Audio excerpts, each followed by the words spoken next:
मज्ञातिमिरान्धस्य ज्ञानार्जुनशलाकया चक्षुरुन्मिलितं येन तस्मै श्रीगुरवे नमः। श्रीचैतन्यमनोभीष्टं स्थापितं येन भूतले स्वयं रूपा कदा मह्यं ददाति स्वपदान्तिकं। वन्देऽहं श्रीगुरो श्रीयुतापदकमलं श्रीगुरुं वैष्णवांश श्रीरूपं सायुजातं सहगणरघुनाथान्वितं तं सजीवम् साद्वैतं सावधूतं परिजनसहितं कृष्णचैतन्यदेवं श्रीराधाकृष्णपादं सहगणललिता श्रीविशाखान्वितं च। हे कृष्णकरुणा सिन्धु दीनबन्धो जगत्पथे गोपेश गोपिकान्ता राधाकान्ता नमोऽस्तु ते। तप्तकाञ्चन गौराङ्गी राधे श्रीवृन्दावनेश्वरी वृषभानुसुते देवी प्रणमामि हरिप्रिये। वाञ्छाकल्पतरुभ्यश्च कृपासिन्धुभ्यः एव च पतितानां पावनेभ्यो वैष्णवेभ्यो नमो नमः। जय श्रीकृष्ण चैतन्य प्रभु नित्यानन्द श्री अद्वैत गदाधर श्रीवासादि गौरभक्तवृन्द। हरे कृष्ण कृष्ण कृष्ण हरे हरे हरे राम राम राम हरे हरे। ಹರೇ ಕೃಷ್ಣ. ಇವತ್ತು ಅಧ್ಯಾಯ 4 ಬ್ರಜಬಂಧು ಮಾಣಿಕ್ ಅವರ ಬಗ್ಗೆ ತಿಳ್ಕೊಳ್ಳೋಣ. ಯಾರಿದು ಬ್ರಜಬಂಧು ಮಾಣಿಕ್, ಅವರ ಜೀವನ ಚರಿತ್ರೆ ಮತ್ತು ಅವರು ಹೇಗೆ ಇಸ್ಕಾನಿಗೆ ಜಾಯಿನ್ ಆದರು, ಇದರ ಬಗ್ಗೆ ತಿಳ್ಕೊಳ್ಳೋಣ. ಗೌರಿಗಿರಿಯ ಮಗಳು ಪಟದೇವಿಯ ಗೌರಿಗಿರಿಯ ಮಗಳು ಪಟದೇವಿ ಅವರು ಗೋಪಾಲಿನಲ್ಲಿ ತುಂಬ ಭಕ್ತಿಯನ್ನು ಹೊಂದಿದ್ದರು. ಬಾಲ್ಯದಿಂದಲೂ ಆಕೆ ಪ್ರತಿದಿನ ಗೋಪಾಲನ ದರ್ಶನಕ್ಕೆ ಬರುತ್ತಿದ್ದರು. ಪ್ರತಿದಿನ ಬೆಳಗ್ಗೆ ಗೋಪಾಲನ ದೇವಸ್ಥಾನವನ್ನು ಗುಡಿಸಿ ಗೋಪಾಲನಿಗೆ ಮಾಲೆಗಳನ್ನು ಮಾಡಿ ಮತ್ತು ಅಡಿಗೆಯನ್ನು ಸಹ ಮಾಡುತ್ತಿದ್ದಳು. ಪಟದೇವಿಯ ಹತ್ತಿರದ ಜಗನ್ನಾಥಪುರ ಗ್ರಾಮದ ಈಶ್ವರ ಮಾಣಿಕ್ ಅವರನ್ನು ವಿವಾಹವಾದರು. ಗಿರಿ ಕುಟುಂಬದಂತೆಯೇ ಈಶ್ವರ ಮಾಣಿಕ್ ಕೂಡ ಕಂಚಿನ ವ್ಯಾಪಾರದಲ್ಲಿ ತೊಡಗಿದ್ದರು. ಈಶ್ವರ ಮತ್ತು ಪಟದೇವಿಯವರಿಗೆ ಬ್ರಜಬಂಧು ಮತ್ತು ಕೃಪಾಸಿಂಧು ಎಂಬ ಇಬ್ಬರು ಗಂಡು ಮಕ್ಕಳು ಮತ್ತು ಸ್ವಾಧುರಿ ದೇವಿ ಎಂಬ ಮಗಳಿದ್ದರು. ಹಿರಿಯ ಮಗ ಬ್ರಜಬಂಧು ಸೆಪ್ಟೆಂಬರ್ 2, 1929 ಜನಿಸಿ ನಂತರ ಶ್ರೀಲ ಗೌರ ಗೋವಿಂದ ಸ್ವಾಮಿ ಮಹಾರಾಜ ಎಂದು ಕರೆಯಲ್ಪಟ್ಟರು. ಮದುವೆಯಾದರೂ ಪಟದೇವಿಗೆ ಗೋಪಾಲನ ಮೇಲಿನ ಭಕ್ತಿ ಕಿಂಚಿತ್ತೂ ಕಡಿಮೆಯಾಗಲಿಲ್ಲ. 14 ಕಿಲೋಮೀಟರ್ ದೂರದ ಜಗನ್ನಾಥಪುರದಲ್ಲಿ ಸಂಸಾರ ಸಮೇತ ವಾಸವಾಗಿದ್ದರೂ ಒಂದಲ್ಲ ಒಂದು ರೀತಿಯಲ್ಲಿ ಹಬ್ಬ ಹರಿದಿನಗಳಲ್ಲಿ ಗೋಪಾಲನ ಸೇವೆಗೆ ಬರುತ್ತಿದ್ದರು. ಶಾಂತ ಸ್ವಭಾವದವರಾದ ಪಟದೇವಿ ತನ್ನ ಪತಿ ಮತ್ತು ಮಕ್ಕಳ ಸೇವೆಯಲ್ಲಿ ಸದಾ ಮಗ್ನವಾಗಿರುತ್ತಿದ್ದರು. ತನ್ನ ಕುಟುಂಬದ ಯೋಗಕ್ಷೇಮಕ್ಕಾಗಿ ಪ್ರತಿ ಶನಿವಾರವೂ ಉಪವಾಸ ಮಾಡುತ್ತಿದ್ದರು. ಪ್ರತಿದಿನ ಬೆಳಗ್ಗೆ ಜಗನ್ನಾಥನ ಪೂಜೆ ಮಾಡುತ್ತಿದ್ದರು ಮತ್ತು ಪುರಾಣ ಮತ್ತು ಭಗವದ್ಗೀತೆಯನ್ನು ಪಠಿಸುತ್ತಿದ್ದರು. ಸಂಜೆ ಹರೇ ಕೃಷ್ಣ ಮಹಾಮಂತ್ರವನ್ನು ಜಪಿಸಿ ತನ್ನ ಪತಿ ಮತ್ತು ಪುತ್ರ ಬ್ರಜಬಂಧುವಿನೊಂದಿಗೆ ತುಳಸಿ ಪ್ರದಕ್ಷಿಣೆ ಹಾಕುತ್ತಿದ್ದರು. ಪರಿಕ್ರಮದ ನಂತರ ಶ್ರೀಮದ್ ಭಾಗವತವನ್ನು ಪಠಿಸುತ್ತಿದ್ದರು. ಬಾಗಿಲಿಗೆ ಬಂದ ಯಾವುದೇ ಭಿಕ್ಷುಕ ಅಥವಾ ಸನ್ಯಾಸಿ ಬರಿಗೈಯಲ್ಲಿ ಹಿಂತಿರುಗುತ್ತಿರಲಿಲ್ಲ. ಒಬ್ಬ ಗೃಹಿಣಿ ಹೇಗಿರ್ಬೇಕು ಅನ್ನೋದನ್ನ ಇಲ್ಲಿ ಒಂದೇ ಪ್ಯಾರದಲ್ಲಿ ಹೇಳ್ಬಿಟ್ಟಿದ್ದಾರೆ. ಪಟದೇವಿ ಅವರು ಇದಕ್ಕೆ ಒಂದು ಆದರ್ಶ ನಮಗೆಲ್ಲರಿಗೂ. ಅವರು ಎಷ್ಟು ಚೆನ್ನಾಗಿ ದೇವರ ಸೇವೆಯನ್ನ ಮಾಡ್ತಿದ್ರು. ಮಕ್ಕಳು ಮತ್ತೆ ಗಂಡನಿಗೆ ತುಂಬಾ ಡೆಡಿಕೇಶನ್ ಆಗಿ ಇದ್ರು. ಮತ್ತೆ ಹೇಗೆ ಮನೆಯಲ್ಲಿ ಶಾಂತ ಸ್ವಭಾವದಿಂದ ಎಲ್ಲವನ್ನು ಮೇಂಟೈನ್ ಮಾಡ್ತಾ ಇದ್ರು.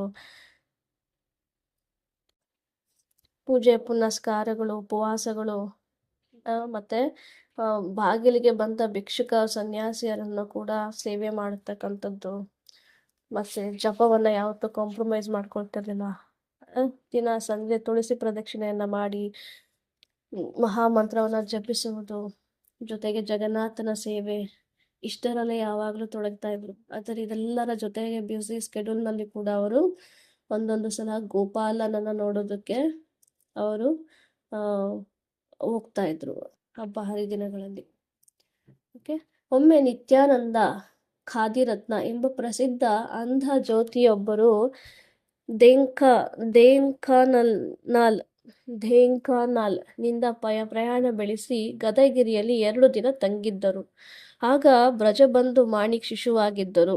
ಅವರು ತಾಯಿಯೊಂದಿಗೆ ಗದಗಿರಿಯಲ್ಲಿ ತನ್ನ ಮಾವನ ಮನೆಯಲ್ಲಿ ತಂಗಿದ್ದರು.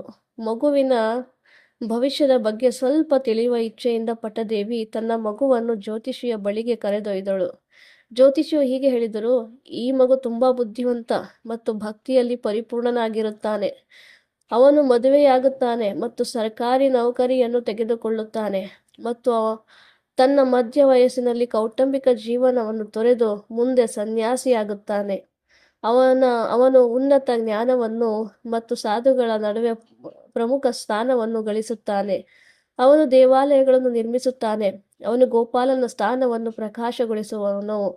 ಅಂತಿಮವಾಗಿ ಜ್ಯೋತಿಷಿಯು ಹೇಳಿದರು: ಸ್ವತಃ ಕೃಷ್ಣನೇ ಈ ಮಗುವನ್ನು ತನ್ನ ಧಾಮದಿಂದ ಭೌತಿಕ ಜಗತ್ತಿಗೆ ತನ್ನ ಸಂದೇಶವನ್ನು ಪ್ರಚಾರ ಮಾಡಲು ಮತ್ತು ಬದ್ಧ ಜೀವಿಗಳನ್ನು ಉದ್ಧರಿಸಲು ಕಳುಹಿಸಿದ್ದಾನೆ ಎಂದು ಜ್ಯೋತಿಷ್ಯರು ಹೇಳುತ್ತಾರೆ. ಪಟ್ಟದೇವಿಯು ತನ್ನ ಬ್ರಜಬಂಧು ಶ್ರೀಮದ್ ಭಾಗವತದ ಭಕ್ತನಾಗುತ್ತಾನೆ ಎಂದು ಉತ್ಸುಕಳಾಗಿದ್ದಳು ಮತ್ತು ಅವಳ ಪ್ರಭಾವದಿಂದ ತನ್ನ ಹಿರಿಯ ಮಗ ಅಂತಹ ಬಾಂಧವ್ಯವನ್ನು ಬೆಳೆಸಿಕೊಳ್ಳುತ್ತಿರುವುದನ್ನು ನೋಡಿ ಅವಳು ತುಂಬಾ ಸಂತೋಷಪಟ್ಟಳು. 8ನೇ ವಯಸ್ಸಿನಲ್ಲಿಯೇ ಬ್ರಜಬಂಧು ಸಂಪೂರ್ಣ ಭಗವದ್ಗೀತೆ, ಶ್ರೀಮದ್ ಭಾಗವತ ಮತ್ತು ಚೈತನ್ಯ ಚರಿತಾಮೃತವನ್ನು ಅಧ್ಯಯನ ಮಾಡಿದನು. ಅಷ್ಟಲ್ಲದೆ ಅವನು ಅವುಗಳ ಅರ್ಥಗಳನ್ನು ಸಹ ವಿವರಿಸಬಲ್ಲವನಾಗಿದ್ದ. ರಾತ್ರಿಯಲ್ಲಿ ಅನೇಕ ಗ್ರಾಮಸ್ಥರು ಅವರ ಒರಿಯ ಭಾಗವತ, ರಾಮಾಯಣ ಮತ್ತು ಮಹಾಭಾರತ ಪಠಣವನ್ನು ಕೇಳಲು ಬರುತ್ತಿದ್ದರು. ಆದಾಗ್ಯೂ ಯುವ ಬ್ರಜಬಂಧು ಶ್ರೀಮದ್ ಭಾಗವತದೊಂದಿಗೆ ವಿಶೇಷವಾದ ಆಸಕ್ತಿಯನ್ನು ಹೊಂದಿದ್ದರು. ಅವರ ಹಳೆಯ ಸ್ನೇಹಿತ ಫಕೀರ್ ಚರಣ್ ದಾಸ್ ಹೀಗೆ ವಿವರಿಸುತ್ತಾರೆ: ಶ್ರೀಲ ಗುರುದೇವರು ನನಗೆ ಒಮ್ಮೆ ಹೇಳಿದ್ದರು, ಬಾಲ್ಯದಲ್ಲಿ ಅವರು ತುಂಬಾ ತುಂಟಾಟ ಮಾಡಿದಾಗ ಅಥವಾ ಅಳು ನಿಲ್ಲಿಸದಿದ್ದಾಗ ಅವರ ತಾಯಿ ಸುಮ್ಮನೆ ಶ್ರೀಮದ್ ಭಾಗವತವನ್ನು ಅವರ ಕೈಯಲ್ಲಿ ಇಡುತ್ತಿದ್ದರು. ತಕ್ಷಣ ಅವರು ಶಾಂತವಾಗುತ್ತಿದ್ದರು. ಅವರಿಗೆ ಭಾಗವತ ಓದುವುದರಲ್ಲಿ ಎಷ್ಟೊಂದು ಒಲವು ಇತ್ತೆಂದರೆ, ಕೆಲವು ಸಲ ಅವನು ಓದುತ್ತಿದ್ದರೆ ಅವನು ತನ್ನ ಊಟವನ್ನು ತೆಗೆದುಕೊಳ್ಳಲು ಸಹ ಮರೆತು ಬಿಡುತ್ತಿದ್ದರು. ಅವರ ಕುಟುಂಬದಲ್ಲಿ ತುಂಬಾ ಬಡತನ ಇದ್ದ ಕಾರಣ ಓದಲು ಮೇಣದ ಬತ್ತಿಗಳು ಅಥವಾ ದೀಪಗಳನ್ನು ಖರೀದಿಸಲು ಸಾಧ್ಯವಾಗುತ್ತಿರಲಿಲ್ಲ. ಆದ್ದರಿಂದ ಸಂಜೆ ಅವರ ತಾಯಿ ಅಡಿಗೆ ಮಾಡುವಾಗ ಬೆಂಕಿಯ ಬಳಿ ಕುಳಿತು ಶ್ರೀಮದ್ ಭಾಗವತವನ್ನು ಓದುತ್ತಿದ್ದರು. ರಾತ್ರಿಯಲ್ಲಿ ಅವರು ಭಾಗವತವನ್ನು ಎದೆಗೆ ಅಪ್ಪಿಕೊಂಡೇ ಮಲಗುತ್ತಿದ್ದರು. 1942ರಿಂದ 1945ರವರೆಗೆ ಬ್ರಜಬಂಧು ತಮ್ಮ ಮಾವಂದಿರಾದ ಗೋಪಿನಾಥ್ ಗಿರಿ ಮತ್ತು ಜಗನ್ನಾಥ್ ಗಿರಿ ಅವರೊಂದಿಗೆ ಗದಗಿರಿಯಲ್ಲಿ ವಾಸಿಸುತ್ತಿದ್ದರು ಮತ್ತು ಸಮೀಪದ ಬಲಿಕೂಡ ಗ್ರಾಮದಲ್ಲಿ ಪ್ರೌಢಶಾಲೆಗೆ ಹೋಗುತ್ತಿದ್ದರು. ಗೋಪಿನಾಥಗಿರಿ ಮತ್ತು ಜಗನ್ನಾಥಗಿರಿ ಇಬ್ಬರಿಗೂ ಕೀರ್ತನೆ ಮಾಡುವುದರಲ್ಲಿ ತುಂಬಾ ಒಲವಿತ್ತು. ನಿತ್ಯವೂ ಅಕ್ಕಪಕ್ಕದ ಪ್ರದೇಶಗಳಿಗೆ ಕೀರ್ತನೆ ಮಾಡಲು ಹೋಗುತ್ತಿದ್ದರು ಮತ್ತು ಕೀರ್ತನೆಗಾಗಿ ದೂರದ ಊರುಗಳಿಗೆ ತೆರಳುವುದು ಹೊಸದಾಗೇನಿರಲಿಲ್ಲ. ಕೆಲವೊಮ್ಮೆ 1 ಅಥವಾ 2 ದಿನಗಳವರೆಗೆ ಅಖಂಡ ಕೀರ್ತನೆಯನ್ನು ಮಾಡುತ್ತಿದ್ದರು. ಅವರಿಗೆ ಶ್ರೀಕೃಷ್ಣನ ಲೀಲೆಗಳನ್ನು ವಿವರಿಸುವ ಸಾಂಪ್ರದಾಯಿಕ ಒಡಿಸ್ಸಿ ಹಾಡುಗಳ ಜೊತೆಗೆ ನರೋತ್ತಮ ದಾಸ್ ಠಾಕೂರ್ ಅವರ ಭಜನೆಗಳನ್ನು ಹಾಡುವುದರಲ್ಲಿ ತುಂಬಾ ಒಲವಿತ್ತು. ಸಾಧ್ಯವಾದಾಗಲೆಲ್ಲ ಯುವ ಬ್ರಜಬಂಧು ಅವರೊಂದಿಗೆ ಕೀರ್ತನೆ ಮಾಡುತ್ತಿದ್ದರು ಮತ್ತು ಹೀಗೆ ಅವರ ಸಹವಾಸದಿಂದ ಅವರಿಗೆ ಕೀರ್ತನೆಯಲ್ಲಿ ಆಳವಾಗಿ ಆಸಕ್ತಿ ಬೆಳೆಯಿತು. ಬ್ರಜಬಂಧು ಸಾಮಾನ್ಯವಾಗಿ ಮಾವಂದಿರೊಂದಿಗೆ ಕೀರ್ತನೆಗಳಲ್ಲಿ ಭಾಗವಹಿಸುತ್ತಿದ್ದರೂ ತಮ್ಮ ಅಧ್ಯಯನವನ್ನು ಎಂದಿಗೂ ನಿರ್ಲಕ್ಷಿಸಲಿಲ್ಲ. ಅವರು ಹಗಲಿನಲ್ಲಿ ಅಧ್ಯಯನ ಮಾಡುತ್ತಿದ್ದರು, ಸಂಜೆ ಕೀರ್ತನೆಯಲ್ಲಿ ಭಾಗವಹಿಸುತ್ತಿದ್ದರು. ನಂತರ ಮುಂಜಾನೆ ಗೋಪಾಲನ ಸೇವೆಗಾಗಿ ದೇವಾಲಯಕ್ಕೆ ಬರುತ್ತಿದ್ದರು. ಯುವ ಬ್ರಜಬಂಧು ಸ್ವಭಾವತಃ ಶಾಂತ ಮತ್ತು ಗಂಭೀರವಾಗಿದ್ದರು. ಅವರು ಇತರ ಮಕ್ಕಳೊಂದಿಗೆ ಆಟದಲ್ಲಿ ತೊಡಗುತ್ತಿರಲಿಲ್ಲ ಮತ್ತು ಸಿನಿಮಾ ಅಥವಾ ಲೌಕಿಕ ರಂಗಭೂಮಿಯಲ್ಲಿ ಕಿಂಚಿತ್ತೂ ಆಸಕ್ತಿ ಇರಲಿಲ್ಲ. ತಮ್ಮ ಅಧ್ಯಯನದ ನಂತರ ಉಳಿದ ಸಮಯವನ್ನು ಮಾವಂದರೊಂದಿಗೆ ಕೀರ್ತನೆ ಮಾಡುವುದರಲ್ಲಿ ಅಥವಾ ಗೋಪಾಲನ ವಿವಿಧ ಸೇವೆಗಳಲ್ಲಿ ತೊಡಗಿಸುತ್ತಿದ್ದರು. ಬ್ರಜಬಂಧು ಗೋಪಾಲನ ದೇವಾಲಯವನ್ನು ಸ್ವಚ್ಛಗೊಳಿಸುವುದು ಅವನ ಪೂಜೆಗಾಗಿ ಹೂಗಳನ್ನು ಹಾರಿಸುವುದು, ಹೂಮಾಲೆಯನ್ನು ಮಾಡುವುದು ಮತ್ತು ಗೋಪಾಲನ ಆನಂದಕ್ಕಾಗಿ ವಿವಿಧ ಶ್ಲೋಕಗಳನ್ನು ಮತ್ತು ಭಜನೆಗಳನ್ನು ಹೇಳುತ್ತಿದ್ದರು. ಗೋಪಾಲನಿಗೆ ಅರ್ಪಿಸದ ಯಾವುದೇ ಆಹಾರ ಪದಾರ್ಥವನ್ನು ಅವರು ಸ್ವೀಕರಿಸುತ್ತಿರಲಿಲ್ಲ. ಬಾಲ್ಯದಿಂದಲೂ ಅವರಿಗೆ ನಿದ್ರೆಯಲ್ಲಿ ಅಷ್ಟು ಆಸಕ್ತಿ ಇರದ ಕಾರಣ ರಾತ್ರಿಯಲ್ಲಿ ಕೇವಲ 3 ಅಥವಾ 4 ಗಂಟೆಗಳ ಕಾಲ ಮಲಗುತ್ತಿದ್ದರು. ಅವರು ತಮ್ಮ ಈ ಅಭ್ಯಾಸವನ್ನು ಜೀವನದುದ್ದಕ್ಕೂ ಪಾಲಿಸಿದರು. ಬ್ರಜಬಂಧು ಒಬ್ಬ ಸ್ಟೂಡೆಂಟ್ ಹೇಗಿರಬೇಕು ಅನ್ನೋದನ್ನ ಇಲ್ಲಿ ವಿವರಿಸ್ತಾ ಇದ್ದಾರೆ. ಕೆಲವರು ಆಧ್ಯಾತ್ಮಿಕಕ್ಕೆ ಬಂದಿದ ತಕ್ಷಣ ನಾವು ನಮ್ಮ ಅಭ್ಯಾಸವನ್ನು ನಿರ್ಲಕ್ಷ್ಯ ಮಾಡ್ತೀವಿ. ಇದು ಎರಡು ಬ್ಯಾಲೆನ್ಸ್ ಮಾಡೋಕ್ಕಾಗಲ್ಲ, ಇದನ್ನು ಮಾಡೋಕ್ಕಾಗಲ್ಲ, ಅದನ್ನು ಮಾಡೋಕ್ಕಾಗಲ್ಲ ಅಂತ. ಕೊನೆಯಲ್ಲಿ ಯಾವುದ್ರಲ್ಲೂ ಪರ್ಫೆಕ್ಟ್ ಆಗೋದೇ ಇಲ್ಲ. ಇಲ್ಲಿ ನೋಡಿ ಎಷ್ಟು ಚೆನ್ನಾಗಿ ಇವರು ಮ್ಯಾನೇಜ್ ಮಾಡ್ತಿದ್ದಾರೆ. ಬೆಳಗ್ಗೆ ಗೋಪಾಲನ ಸೇವೆಯನ್ನು ಮಾಡ್ತಾಯಿದ್ರು, ಮಧ್ಯಾಹ್ನ ಅಧ್ಯಯನವನ್ನು ಮಾಡ್ತಾಯಿದ್ರು, ಮತ್ತು ಸಂಜೆ ಕೀರ್ತನೆಯಲ್ಲಿ ಭಾಗವಹಿಸ್ತಾ ಇದ್ರು. ಬೆಳಗ್ಗೆ ಗೋಪಾಲನ ಸೇವೆಯಲ್ಲಿ ಅವರು ಹೂ ಕಟ್ಟೋದು, ಹೂಗಳನ್ನು ಕಿತ್ಕೊಂಡು ಬರೋದು, ಹೂ ಮಾಲೆಯನ್ನು ಮಾಡೋದು, ಗೋಪಾಲನಿಗೆ ಅರ್ಪಿಸೋದು, ವಿವಿಧ ಶ್ಲೋಕ ಮತ್ತು ಭಜನೆಗಳನ್ನು ಹೇಳೋದು, ಈ ರೀತಿ ಅವರು ಎಲ್ಲವನ್ನ ಮ್ಯಾನೇಜ್ ಮಾಡ್ತಿದ್ರು. ಮುಂದೆ ಒಂದಿನ ಅವರು ಸರ್ಕಾರಿ ನೌಕರಿಯನ್ನು ಕೂಡ ಅವರು ಪಡ್ಕೊಳ್ತಾರೆ ಚೆನ್ನಾಗಿ ಓದಿ. ಸೊ ಇವರ ರೀತಿಯಲ್ಲಿ ನಾವು ಮ್ಯಾನೇಜ್ ಮಾಡಬೇಕು. ಬೇಡದೇ ಇರೋ ಕೆಲಸಕ್ಕೋಸ್ಕರ ನಾವು ಟೈಮನ್ನು ವೇಸ್ಟ್ ಮಾಡಬಾರ್ದು. ಘನಶ್ಯಾಮಗಿರಿಯವರು ಗೋಪಾಲನ ಪೂಜೆಯ ಜವಾಬ್ದಾರಿ ವಹಿಸಿಕೊಂಡಿದ್ದರು. ಬ್ರಜಬಂಧು ಬಂದಾಗಲೆಲ್ಲ ಇಬ್ಬರೂ ಸೇರಿ ಕೀರ್ತನೆ ಮತ್ತು ಗೋಪಾಲನ ಸೇವೆ ಮಾಡುತ್ತಿದ್ದರು. ದಾಮೋದರಗಿರಿ ಒಳ್ಳೆಯ ಗಾಯಕರು ಮತ್ತು ನಿಪುಣ ಕೀರ್ತನಕಾರರೂ ಆಗಿದ್ದರು. ಅವರು ಬಂಗಾಳದಲ್ಲಿ ಕೆಲಸ ಮಾಡುತ್ತಿದ್ದರು. ಆದರೆ ಅವಕಾಶ ಸಿಕ್ಕಾಗೆಲ್ಲ ಅವರು ಗೋಪಾಲನ ಬಳಿ ಕೀರ್ತನೆ ಮಾಡಲು ಬರುತ್ತಿದ್ದರು. ಈ ಮೂವರು ಘನಶ್ಯಾಮಗಿರಿ, ದಾಮೋದರಗಿರಿ ಮತ್ತು ಬ್ರಜಬಂಧು ಆಗಾಗ್ಗೆ ಒಟ್ಟಿಗೆ ಕುಳಿತು ಕೀರ್ತನೆ ಮಾಡುತ್ತಿದ್ದರು. 1952ರಲ್ಲಿ ತನ್ನ ತಾಯಿಯ ಕೋರಿಕೆಯ ಮೇರೆಗೆ ಬ್ರಜಬಂಧು ಗೃಹಸ್ಥ ಜೀವನವನ್ನು ಪ್ರವೇಶಿಸಿದರು.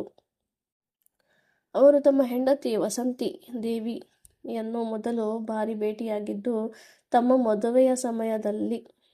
ಮದುವೆಯ ಸಮಾರಂಭದಲ್ಲಿ ಎಲ್ಲರೂ ಸಂಭ್ರಮಾಚರಣೆಯಲ್ಲಿ ತೊಡಗಿರುವಾಗ ಬ್ರಜಬಂಧು ದುಃಖದಿಂದ ಕುಳಿತುಕೊಂಡು ಮಂದ ಸ್ವರೂಪದಲ್ಲಿ ಹರೇ ಕೃಷ್ಣ ಎಂದು ಪಠಿಸುತ್ತಿದ್ದುದನ್ನು ಕುಟುಂಬ ಸದಸ್ಯರು ನೆನಪಿಸಿಕೊಳ್ಳುತ್ತಾರೆ. ಅವರು ಕೌಟುಂಬಿಕ ಜೀವನವನ್ನು ಭೌತಿಕ ಬಂಧನ ಮತ್ತು ಗೋಪಾಲನ ಸೇವೆಗೆ ಅಡ್ಡಿ ಎಂದು ವಿಚಾರ ಮಾಡುತ್ತಿದ್ದರು. ವಾಸ್ತವವಾಗಿ ಅವರಿಗೆ ಮದುವೆಯಾಗುವ ಇಚ್ಛೆಯೇ ಇರಲಿಲ್ಲ. ಬ್ರಜಬಂಧುವಿನ ತಂದೆ 1955ರಲ್ಲಿ ನಿಧನರಾದರು. ಹಿರಿಯ ಮಗನಾಗಿ ಕುಟುಂಬವನ್ನು ನಿರ್ವಹಿಸುವ ಜವಾಬ್ದಾರಿ ಅವರದಾಯಿತು. ಆರ್ಥಿಕ ಸಮಸ್ಯೆಗಳಿಂದ ಅವರು ವಿಶ್ವವಿದ್ಯಾಲಯದ ಕೋರ್ಸ್ಗಳಿಗೆ ಔಪಚಾರಿಕವಾಗಿ ದಾಖಲಾಗಲು ಸಾಧ್ಯವಾಗಲಿಲ್ಲ. ಆದರೆ ಅವರು ಪರೀಕ್ಷೆಗಳಿಗೆ ಹಾಜರಾಗಲು ರಾತ್ರಿಯಲ್ಲಿ ಖಾಸಗಿಯಾಗಿ ಅಧ್ಯಯನ ಮಾಡುತ್ತಿದ್ದರು. BA ಪರೀಕ್ಷೆಗಳಲ್ಲಿ ಒಟ್ಟಾರೆ 2ನೇ ಅತ್ಯಧಿಕ ಅಂಕಗಳೊಂದಿಗೆ ಉತ್ಕಲ್ ವಿಶ್ವವಿದ್ಯಾಲಯದಿಂದ ಪದವಿ ಪಡೆದರು. ನಂತರ ಅವರು ಇದೇ ರೀತಿ B.Ed ಪದವಿ ಪಡೆದು ಶಾಲಾ ಶಿಕ್ಷಕರಾಗಿ ಸರ್ಕಾರಿ ಸೇವೆಯನ್ನು ಪಡೆದರು. ಮುಂದಿನ 19 ವರ್ಷಗಳ ಅವಧಿಯಲ್ಲಿ ಬ್ರಜಬಂಧು ಮತ್ತು ವಾಸಂತಿ ದೇವಿಗೆ 4 ಗಂಡು ಮಕ್ಕಳು ಮತ್ತು 3 ಹೆಣ್ಣು ಮಕ್ಕಳಾದರು. ಅನೇಕ ಕೌಟುಂಬಿಕ ಜವಾಬ್ದಾರಿಗಳಿದ್ದರೂ ಬ್ರಜಬಂಧುವಿಗೆ ಗೋಪಾಲನಲ್ಲಿ ಭಕ್ತಿ ಎಂದಿಗೂ ಕಡಿಮೆಯಾಗಲಿಲ್ಲ. ಅವರು ಪ್ರತಿದಿನ ಮುಂಜಾನೆ 3:15ಗೆ ಎದ್ದು ಹರೇ ಕೃಷ್ಣ ಮಹಾಮಂತ್ರವನ್ನು ಜಪಿಸಿ ತುಳಸಿ ಪೂಜೆ ಮಾಡಿ ಮತ್ತು ಭಗವದ್ಗೀತೆಯನ್ನು ತಮ್ಮ ಕುಟುಂಬದೊಂದಿಗೆ ಚರ್ಚಿಸುತ್ತಿದ್ದರು. ಶಾಲೆಯಲ್ಲಿ ಸಿಗುವ ಪ್ರತಿಯೊಂದು ಅವಕಾಶವನ್ನು ಅವರು ತಮ್ಮ ವಿದ್ಯಾರ್ಥಿಗಳಿಗೆ ಕೃಷ್ಣ ಮತ್ತು ಭಕ್ತಿ ತತ್ವಗಳ ಬಗ್ಗೆ ತಿಳಿಸಲು ಉಪಯೋಗಿಸುತ್ತಿದ್ದರು. 30 ವರ್ಷಗಳ ನಂತರ ಈ ವಿದ್ಯಾರ್ಥಿಗಳಲ್ಲಿ ಕೆಲವರು ಅವರ ಶಿಷ್ಯರೂ ಆದರು.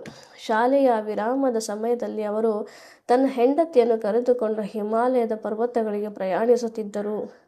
ವಿವಿಧ ತೀರ್ಥಗಳು ಮತ್ತು ಆಶ್ರಮಗಳಿಗೆ ಭೇಟಿ ನೀಡುತ್ತಿದ್ದರು ಮತ್ತು ಕೆಲವೊಮ್ಮೆ ಮಾಯಾವಾದಿಗಳನ್ನು ಭೇಟಿಯಾದಾಗ ಅವರೊಂದಿಗೆ ತತ್ವಶಾಸ್ತ್ರದ ವಾಗ್ವಾದದಲ್ಲಿ ತೊಡಗುತ್ತಿದ್ದರು.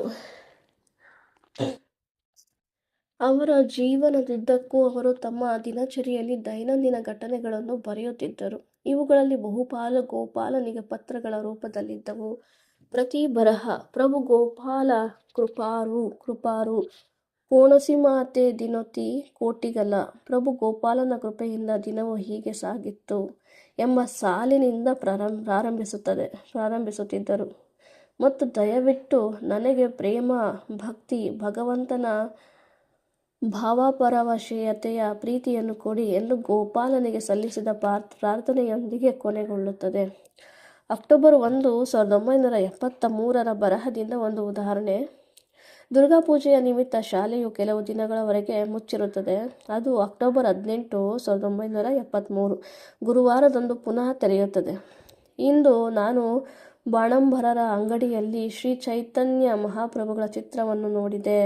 ಆ ಚಿತ್ರದಲ್ಲಿ ಮಹಾಪ್ರಭು ಪ್ರೇಮ ಮಾಯಯುಗಲ ಮೂರ್ತಿ ದಿವ್ಯ ಪ್ರೀತಿಯುತ ಜೋಡಿಯ ಪಾದಗಳನ್ನು ಹಿಡಿದಿರುವುದನ್ನು ನಾನು ನೋಡಿದೆ.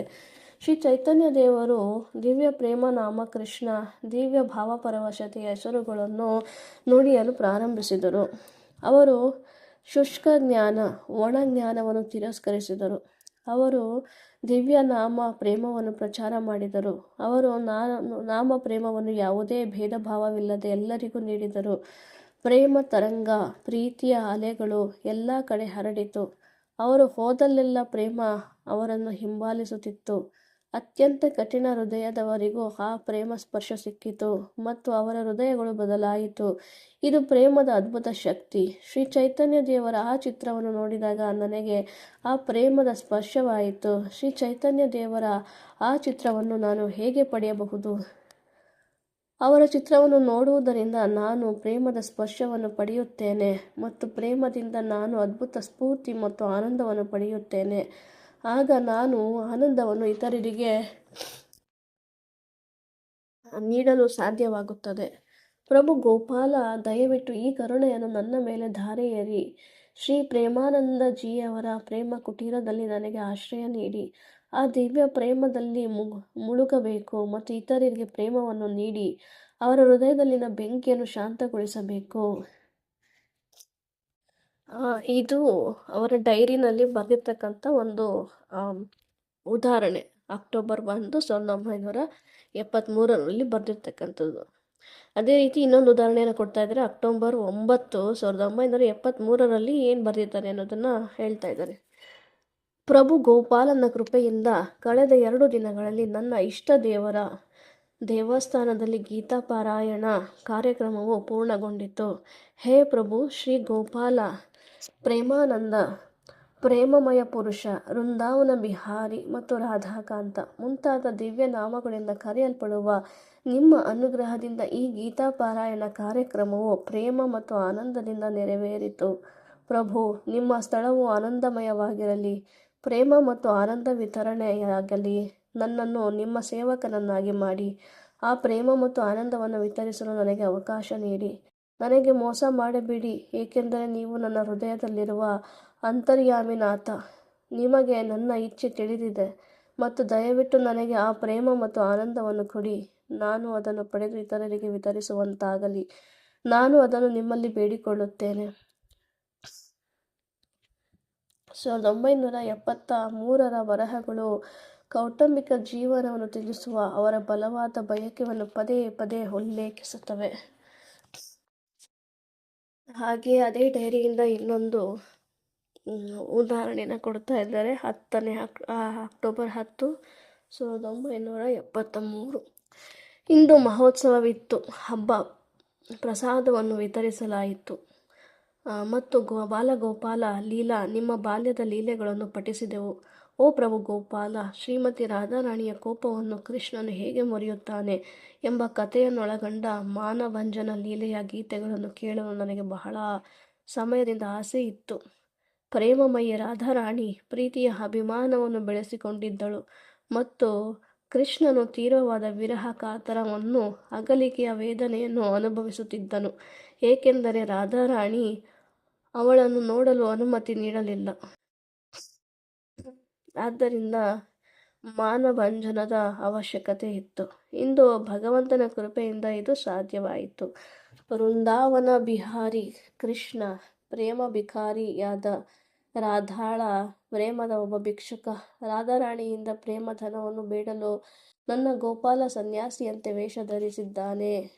ಓ ಪ್ರಭು ಗೋಪಾಲ, ನನ್ನನ್ನು ಯೋಗಿಯನ್ನಾಗಿ ಮಾಡು. ಆ ಸನ್ಯಾಸಿಯನ್ನಾಗಿ ಹಾಗೆ ಮಾಡು ಸ್ವಾಮಿ. ನನಗೆ ಏನೂ ಬೇಡ. ನಾನು ನಿನ್ನಲ್ಲಿ ಭೌತಿಕ ಸಂಪತ್ತು, ಗೌರವ, ಕೀರ್ತಿ ಅಥವಾ ಇನ್ಯಾವುದನ್ನು ಕೇಳುತ್ತಿಲ್ಲ. ನೀನು ನನ್ನ ಕಿರಿಯ ಸಹೋದರ ಕೃಪಾಸಿಂಧುಗೆ ಇದೆಲ್ಲವನ್ನು ಕೊಡು. ನಿನ್ನ ಕುಟುಂಬವನ್ನು ಅವನು ಪಾಲನೆ ಮಾಡಲಿ. ದಯವಿಟ್ಟು ನನ್ನನ್ನು ಸಂಸಾರ ವೈರಾಗಿ ಯೋಗಿ ಕುಟುಂಬ ಜೀವನವನ್ನು ತ್ಯಜಿಸಿದವನಾಗಿ ಮಾಡು. ನಾನು ಆ ಪ್ರೇಮಧನ, ಆ ಭಗವಂತನ ಪ್ರೀತಿಯ ಸಂಪತ್ತನ್ನು ಬೇಡಿಕೊಳ್ಳಬೇಕು. ನಾನು ಪ್ರೇಮ ಮತ್ತು ಆನಂದವನ್ನು ವಿತರಿಸಬೇಕು. ನಾನು ನಿಮ್ಮ ಸೇವೆ ಮಾಡಬೇಕು. ದಯವಿಟ್ಟು ಈ ಕೃಪೆಯನ್ನು ನನ್ನ ಮೇಲೆ ದಯ ತೋರಿಸಿ ಪ್ರಭು. ದಯವಿಟ್ಟು ನನಗೆ ಪ್ರೇಮ, ಭಕ್ತಿ ಮತ್ತು ನಿಮ್ಮ ಪ್ರೀತಿಯ ಭಾವಪರವಶರಾಗಲು ಆಶೀರ್ವಾದ ನೀಡಿ. ತನ್ನ ತಾಯಿಯ ಮೇಲಿನ ಗೌರವದಿಂದ ಅವರು 22 ವರ್ಷಗಳನ್ನು ಗೃಹಸ್ಥ ಜೀವನದಲ್ಲಿ ಕಳೆದರು. 45ನೇ ವಯಸ್ಸಿನಲ್ಲಿ ಏಪ್ರಿಲ್ 10ರಂದು 1974ರಂದು ಶಾಲಾ ವರ್ಷದ ಕೊನೆಯಲ್ಲಿ ಅವರು ಎಂದಿನಂತೆ ತಮ್ಮ ಬೋಧನಾ ಕರ್ತವ್ಯಗಳನ್ನು ಪೂರ್ಣಗೊಳಿಸಿದರು ಮತ್ತು ನಂತರ ಕುಜಂಗದ ಬನ್ ಬಿಹಾರಿ ಪ್ರೌಢಶಾಲೆಯ ಮುಖ್ಯೋಪಾಧ್ಯಾಯರಾದ ಪ್ರಹ್ಲಾದ್ ಮಹಂತಿಗೆ ಪತ್ರವನ್ನು ನೀಡಿದರು. ಶ್ರೀಮಾನ್, ಗೌರವಪೂರ್ವಕವಾಗಿ ನಾನು ನಿಮ್ಮಲ್ಲಿ ವಿನಂತಿ ಮಾಡಿಕೊಳ್ಳುತ್ತಿರುವುದೇನೆಂದರೆ, ಗುರುಧಾಮ ರಿಷಿಕೇಶಕ್ಕೆ ನನ್ನ ದಿವ್ಯ ಯಾತ್ರೆಯನ್ನು ಪ್ರಾರಂಭಿಸಲು ನಾನು ನಾಳೆ ಬೆಳಗ್ಗೆ ಅಂದರೆ 11 ಏಪ್ರಿಲ್ 1974ರಂದು ಕುಜಂಗ್ನಿಂದ ಹೊರಡುತ್ತಿದ್ದೇನೆ. ಈ ಪತ್ರ ನಿಮ್ಮ ಗಮನಕ್ಕಾಗಿ ಮತ್ತು ಅಗತ್ಯ ಕ್ರಮಗಳನ್ನು ತೆಗೆದುಕೊಳ್ಳುವ ಸಲುವಾಗಿ ನಿಮ್ಮ ನಿಷ್ಠಾವಂತ ಬ್ರಜಬಂಧು ಮಾಣಿಕ್, ಸಹಾಯಕ ಶಿಕ್ಷಕ. 10 ಏಪ್ರಿಲ್ 1974. ಶಾಲೆ ಬಿಟ್ಟ ನಂತರ ನೇರವಾಗಿ ಮನೆಗೆ ಹೋದರು. ಅವರು ತಮ್ಮ ಕುಟುಂಬದವರಿಗೆ ಏನೂ ಹೇಳದೆ ಅವರ ಭಗವದ್ಗೀತೆ, 2 ಗಮಚಗಳನ್ನು, 1 ಪೆನ್ನು, 1 ಪೆನ್ಸಿಲ್ ಮತ್ತು 1 ನೋಟ್ಬುಕ್ಕನ್ನು ಗಂಟು ಕಟ್ಟಿದರು. ಅದೇ ರಾತ್ರಿ ಕುಟುಂಬದ ಸದಸ್ಯರು ವಿಶ್ರಾಂತಿ ಪಡೆಯುತ್ತಿದ್ದಾಗ ಸದ್ದಿಲ್ಲದೆ ಮಧ್ಯರಾತ್ರಿಯಲ್ಲಿ ಎದ್ದು ಹತ್ತಿರದಲ್ಲಿರುವ ಕುಕುಡಿಯ ಹೆಸರಿನ ಮಠಕ್ಕೆ ಅರ್ಧ ಮೈಲಿ ದೂರ ನಡೆದರು. 19ನೇ ವರ್ಷದ ಹಿರಿಯ ಮಗ ವಿಜಯ್ನ ಕೈಯಲ್ಲಿ ಕುಟುಂಬದ ಜವಾಬ್ದಾರಿಯನ್ನು ಒಪ್ಪಿಸಿ ಪರಿವ್ರಾಜಕ ಸನ್ಯಾಸಿಯಾಗಲು ನಿರ್ಧರಿಸಿದರು. ಅವರ ಶಿಷ್ಯ ಸ್ವಯಂಭೂದಾಸ. ಆ ಸಮಯದಲ್ಲಿ ಅವರ ಹೆಸರು ಸುಭಾಷ್. ಅವರು ಕುಜಂಗಿಯ ಅದೇ ಶಾಲೆಯಲ್ಲಿ ಓದುತ್ತಿದ್ದರು. ಅವರು ನೆನಪಿಸಿಕೊಳ್ಳುತ್ತಾರೆ, ಗುರುದೇವರು ತಮ್ಮ ಕೌಟುಂಬಿಕ ಜೀವನ ಮತ್ತು ಗುರುವಿನ ಸ್ಥಾನವನ್ನು ತೊರೆದು ಕುಕುಡಿಯ ಮಠಕ್ಕೆ ಹೋಗಿದ್ದಾರೆ ಎಂದು ನಾನು ಕೇಳಿದ್ದೆ. ಅವರು ಮನೆ ಬಿಟ್ಟ ಮರುದಿನ ನಾನು ಅವರನ್ನು ನೋಡಲು ಕುಕುಡಿಯ ಮಠಕ್ಕೆ ಹೋಗಿದ್ದೆ. ನಾನು ಹೋದಾಗ ಅವರು ಕುಳಿತುಕೊಂಡು ಗೋಪಾಲನ ಚಿತ್ರವನ್ನು ನೋಡುತ್ತಿದ್ದರು ಮತ್ತು ಗೋಪಾಲ ಗೋಪಾಲ ಗೋಪಾಲ ಗೋಪಾಲ ಎಂದು ಮತ್ತೆ ಮತ್ತೆ ಹಾಡುತ್ತಿದ್ದರು. ಮಧ್ಯಾಹ್ನ ಅವರನ್ನು ಭೇಟಿ ಮಾಡಲು ಪ್ರೌಢಶಾಲೆಯ ಶಿಕ್ಷಕರು ಮತ್ತು ವಿದ್ಯಾರ್ಥಿಗಳ ಗುಂಪು ಆಗಮಿಸಿತು. ಅವರ ಸಡನ್ ಸನ್ಯಾಸದಿಂದ ಅವರು ದಿಗ್ಭ್ರಮೆಗೊಂಡರು. ಅವರು ಗುರುದೇವರನ್ನು ಕೇಳಿದರು, ನೀವು ನಿಮ್ಮ ಕೆಲಸವನ್ನು ಮತ್ತು ನಿಮ್ಮ ಮನೆಯನ್ನು ಹೇಗೆ ತೊರೆದಿದ್ದೀರಿ ಗುರುದೇವ? ನಂತರ ಮನಬೋಧ ಚೌತೀಶ್ನ ಮನಸ್ಸಿಗೆ ಉಪದೇಶಗಳು, ವರಿಯ ವೈಷ್ಣವ ಭಕ್ತ ಚರಣ್ ದಾಸ್ ಅವರು ಹಾಡನ್ನು ಪಠಿಸಲು ಹೇಳಿದರು. ಕಹಾಯಿ ಮನಾ ರೇ ಮೋ ಬೋಲಾ ಕರಾ ಕಾಳ ಶ್ರೀಮುಖ ಬಾರೆ देखी बचाल रे केते दिनाको मन बंधुच अंटा के घेनिचिबु तोरा चिठिले घटरे कांडी जे खांडी तोरा पंजारा कारी कांडी जे खांडी तोरा पंजारा खरी खौणा धीपे श्वाना शुगला भांटी रे खटबाळंके मनसे जे यशेव खाळा दुर्गंधा हे बेई तोरा देहू रे घालेनी तो संगुरु जेते का जना गंथी रे बांधी नीले केते धन रे गुरु गोविंद नाम तोंडे न बोले खांडी रे खांडी जे खांडी तोरा पंजर करी कांडी जे कांडी तोरा पंजर करी घाड़े मझीना नित्य दन हजिलो रे घर बोली अजिचू जेते पादता घट कुटिले तोते तो बोलिबे भूतरे घर घरनी देह कीळोथिबे घेनी बंधू कुटुंब शुद्ध होई बेरे कांडी जे कांडी तोರ पंजर ಕರಿ. ಇದರ ಅರ್ಥ, ನಾನು ನಿನಗೆ ಹೇಳುತ್ತಿದ್ದೇನೆ, ಓ ಮನಸ್ಸೇ, ನನ್ನ ಆಜ್ಞೆಗಳನ್ನು ಪಾಲಿಸು. ಬನ್ನಿ, ಸುಂದರವಾದ ಕಪ್ಪು ಮುಖದ ಭಗವಾನ್ ಜಗನ್ನಾಥನನ್ನು ನೋಡಲು ಹೋಗೋಣ. ಈ ಭೌತಿಕ ಜೀವನದಲ್ಲಿ ನೀನು ಎಷ್ಟು ಕಾಲ ಬಂಧನದಲ್ಲಿರುತ್ತಿದ್ದೀಯ? ನಿನ್ನ ಜೀವನದ ಕೊನೆಯಲ್ಲಿ ನಿನ್ನೊಂದಿಗೆ ಏನೋ ತೆಗೆದುಕೊಂಡು ಹೋಗುತ್ತೀಯೆ. ನಿನ್ನ ದೇಹವನ್ನು ತುಂಡು ತುಂಡು ಮಾಡಿ ನಾಯಿ ನರಿಗಳು ಹಂಚಿಕೊಳ್ಳುತ್ತವೆ. ಓ ಮನಸ್ಸೇ, ನೀನು ಇದೀಗ ಆರಾಮದಾಯಕವಾದ ಹಾಸಿಗೆಯ ಮೇಲೆ ಮಲಗುತ್ತಿದ್ದೀ. ಆದರೆ ಸಾವಿನ ನಂತರ ನಿನ್ನ ದೇಹವು ಭಯಾನಕ ಅಹಿತಕರ ವಾಸನೆಯನ್ನು ಹೊರಸೂಸುತ್ತದೆ. ನಿನ್ನ ಎಷ್ಟೋ ಸ್ನೇಹಿತರು ಮತ್ತು ಕುಟುಂಬದ ಸದಸ್ಯರು ಸತ್ತು ಹೋಗಿದ್ದಾರೆ. ಅವರು ತಮ್ಮೊಂದಿಗೆ ಎಷ್ಟೋ ಆಸ್ತಿಯನ್ನು ಗಂಟು ಕಟ್ಟಿ ತೆಗೆದುಕೊಂಡು ಹೋಗಲು ಸಾಧ್ಯವಾಯಿತು. ನೀನು ಗುರು ಮತ್ತು ಗೋವಿಂದರ ಹೆಸರನ್ನು ಎಂದಿಗೂ ಉಚ್ಚರಿಸಲಿಲ್ಲ. ಸಂಪತ್ತನ್ನು ಹೇಗೆ ಸಂಗ್ರಹಿಸುವುದು ಎಂದು ಯೋಚಿಸುವುದರಲ್ಲಿ ಯಾವಾಗಲೂ ಆಳವಾಗಿ ಮುಳುಗಿದ್ದೀಯ. ನೀನು ಕೇವಲ ಮನೆ ಮತ್ತು ಕುಟುಂಬದಂತಹ ವಸ್ತುಗಳನ್ನು ಮಾತ್ರ ಸಂಗ್ರಹಿಸಿದ್ದೀಯ. ಆದರೆ ನಿನ್ನ ಪ್ರಾಣ ಹೋದಾಗಲೂ ಎಲ್ಲರೂ ಭೂತ ಎಂದು ಹೇಳುತ್ತಾರೆ. ಮನೆಯ ಹೆಂಗಸರು ಬಾಗಿಲು ಮುಚ್ಚುತ್ತಾರೆ ಮತ್ತು ಶಿಫಾರಸು ಮಾಡಿದ ಶುದ್ಧೀಕರಣದ ಅವಧಿಯ ನಂತರ ಮಾತ್ರ ನಿಮ್ಮ ಸಂಬಂಧಿಕರನ್ನು ಮಾಲಿನ್ಯದಿಂದ ಮುಕ್ತಗೊಳಿಸಲಾಗುತ್ತದೆ ಎಂದು ಪರಿಗಣಿಸಲಾಗುತ್ತದೆ. ಗುರುದೇವರು ಈ ಹಾಡನ್ನು ಪೂರ್ಣ ಏಕಾಗ್ರತೆಯಿಂದ ಕೇಳುತ್ತಿದ್ದರು. ನಾನು ಕೊನೆಯ ಸಾಲಿಗೆ ಬಂದಾಗ ಅವರು ಮೂರ್ಛೆ ಹೋಗಿ ನನ್ನ ಮೇಲೆ ಬಿದ್ದರು. ಅವರ ದವಡೆ ಬಿಗಿಯಾಗಿ ಮುಚ್ಚಿರುವುದನ್ನು ನೋಡಿ ನಾನು ಅದನ್ನು ಬಿದಿರಿನ ತುಂಡಿನಿಂದ ತೆರೆಯಲು ಪ್ರಯತ್ನಿಸಿದೆ.